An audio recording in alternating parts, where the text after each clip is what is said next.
the moment of her birth, Mary Stuart's fate was extraordinary, to say the least. She was a daughter of James V of Scotland.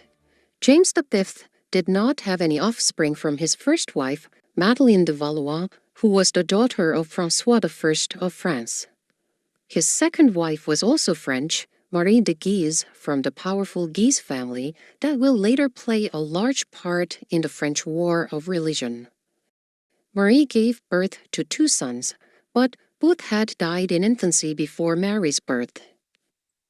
Mary was born prematurely and at a time when her father, James V, was gravely ill. And 6 days after her birth, he passed away. So at 6 days of age, Mary became Queen of Scotland. With her father's sudden death and the birth of a young queen, Henry VIII of England saw it as the perfect opportunity to claim Scotland. Henry VIII pushed for a marriage between his son Edward, who would later become Edward VI, and the infant Mary, hoping to bring her to England. The 2 young children were engaged, and the Treaty of Greenwich was signed. The Treaty of Greenwich provided that Mary and Edward will get married when Mary reaches 10. But this treaty contained a highly unusual clause. It stipulated that if Mary died, Henry VIII would take control of Scotland. Mary's mother, Marie de Guise, vehemently opposed this treaty. Henry VIII is a person known to happily behead anyone who stands in his way, including his wives. Do you think Henry will wait until Mary and Edward would grow up and have children? For Henry, it would be much faster to have them get married and quickly get rid of Mary and take over Scotland himself. So Marie sought the help of her French allies and rejected this treaty. The enraged Henry VIII sent troops to seize Mary, and the baby Mary was moved to Stirling Castle by her caretakers to avoid capture. The repeated English incursions did not stop even after Henry VIII died and Edward VI succeeded him. Edward VI's regent, the Duke of Somerset, led a large army to Scotland, demanding the enforcement of the Treaty of Greenwich. The English forces ravaged the Scottish countryside, killing many and eventually captured Stirling Castle. Yet, once again, young Mary was nowhere to be found. Her mother, Marie de Guise, had hidden her away in a remote convent, keeping her safe while the country was being torn apart. At this point, Scotland was desperate, and it sought help from France. The Scots preferred allying with France and considered England their bitter enemy. Henri II of France proposed that Mary would marry his Dauphin François to eventually unite France and Scotland. The proposed deal was more straightforward than the Treaty of Greenwich. If Mary and François had no children, the marriage could be annulled and the 2 countries can go their separate ways. The Scottish Parliament agreed to this, and the 5-year-old Mary was separated from her mother and sent to France to be raised in the French court. And the French forces landed in Scotland and defeated the English army. When little Mary arrived safely in France, people were amazed by the child queen's beauty. She was bright, innocent, and remarkably poised for her age. She was only 5, but she carried herself with grace far beyond what one would expect from a girl of that age. In contrast, her future husband, the Dauphin François, was still a shy and frail boy of 3 who was pale from constant illness. At the time, the French court was known for its sophisticated culture, which blossomed from the fusion of the deep-rooted chivalric tradition of the Middle Ages and the dazzling Renaissance culture that had come from Italy. Henri II's predecessor, François I, had famously open admiration for Italy and its Renaissance art and artists. And after Catherine de Medici became queen, she meticulously cultivated the court's culture, making it one of the most refined in Europe. France also had vast wealth that allowed the art and culture to blossom to the level that surpassed even the Italian noble families who originally started the Renaissance movement. The French royal court was a competitive place where the nobility had to constantly showcase their worth. It was the 16th century version of the Instagram, Only the influencers were all living in the same court and being seen by each other and their followers. By day, they displayed their bravery through hunting and jousting, and by night, they had to display their cultural sophistication at banquets. They had to follow strict rules of etiquette when interacting with opposite sexes, had to play musical instruments skillfully, and when asked, had to compose romantic sonnets on the spot. Mastery of foreign languages was also a must, as was excellent dancing at balls. In short, the court demanded not only physical prowess, but intellectual and artistic refinement. In terms of cultural refinements of courtly life, Scotland was far behind many European countries at the time, and Mary, born from the cultural backwaters of Europe that is Scotland, suddenly found herself in the heart of the most sophisticated royal court in Europe. But she quickly adapted. She was brilliant and intellectually gifted. By age 13, she could deliver an eloquent Latin speech in front of the court. She excelled in poetry and song. Her dancing was so enchanting that it left everyone spellbound. And she was growing into a remarkably beautiful girl. Mary was also healthy and athletic, excelling in sports. On the hunting grounds, she was always the one to lead the way, and in the popular game of tennis at court, no one could beat her. Her natural charm and grace made her beloved by all, including the royal princes and princesses. And Mary became especially close with Elizabeth de Valois, and we talked of her fate in our video on Prince Carlos of Spain. If Mary had one flaw, it was her arrogance.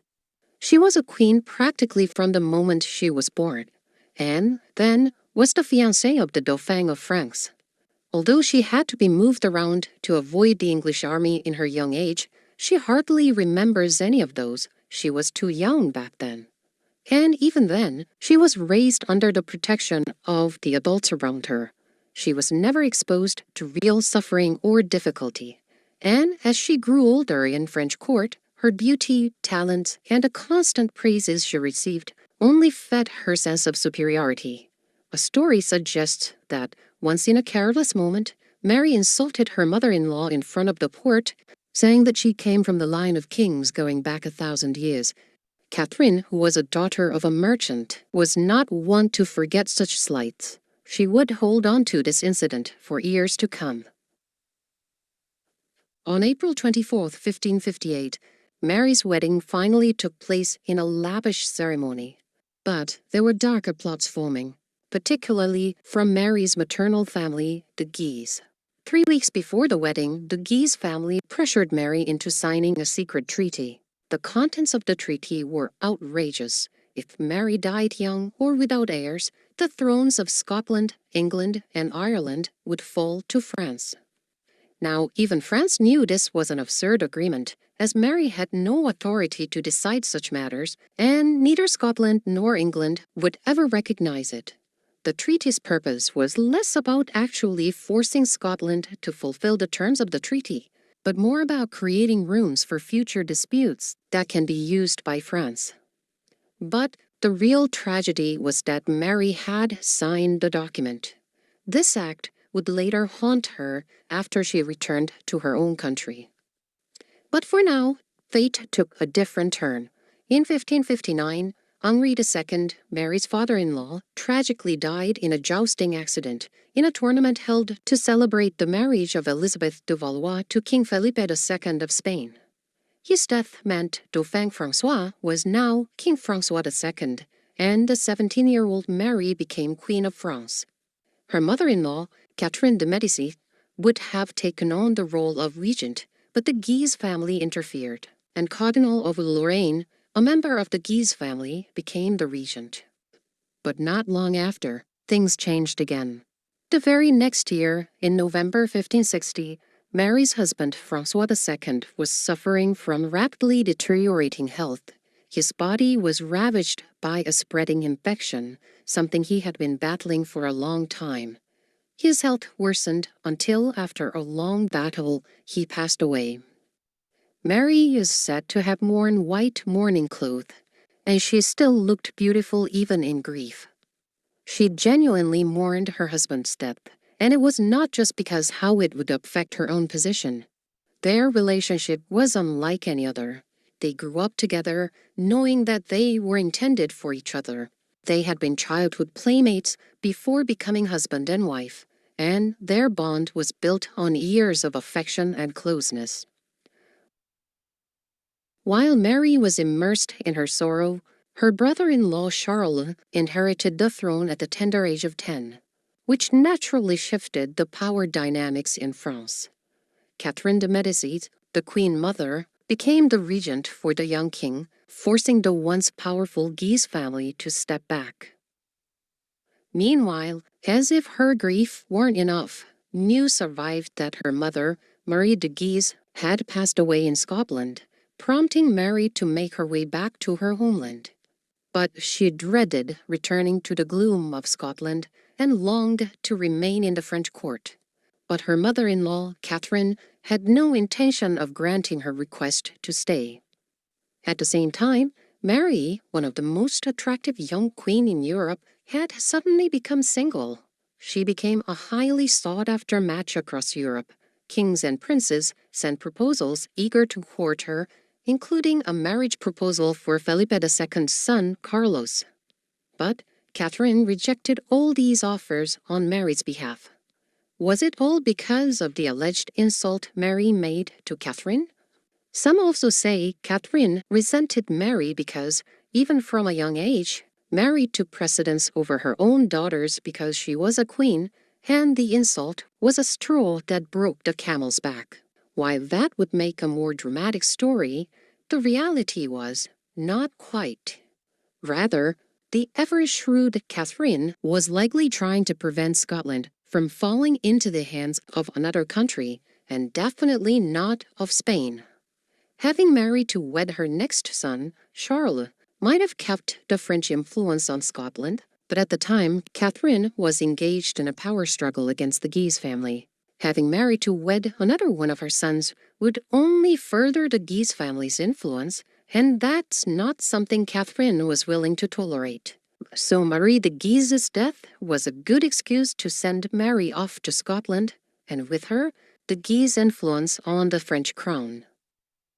Caught in this difficult situation, Mary's only option was to return to Scotland. But she was terrified. She had no confidence in her ability to adapt to life there again. She was born in Scotland, but hadn't been back there since she was 5. She felt more at home in France than in her motherland. But despite her best efforts to remain in France or to seek another marriage alliance, every path seemed blocked. And in the end, she was forced to return to Scotland. So, in August of 1561, after 13 years of life at the lavish French court, she set off for Scotland. But her dramatic life story was only beginning, and that is the story for our next episode.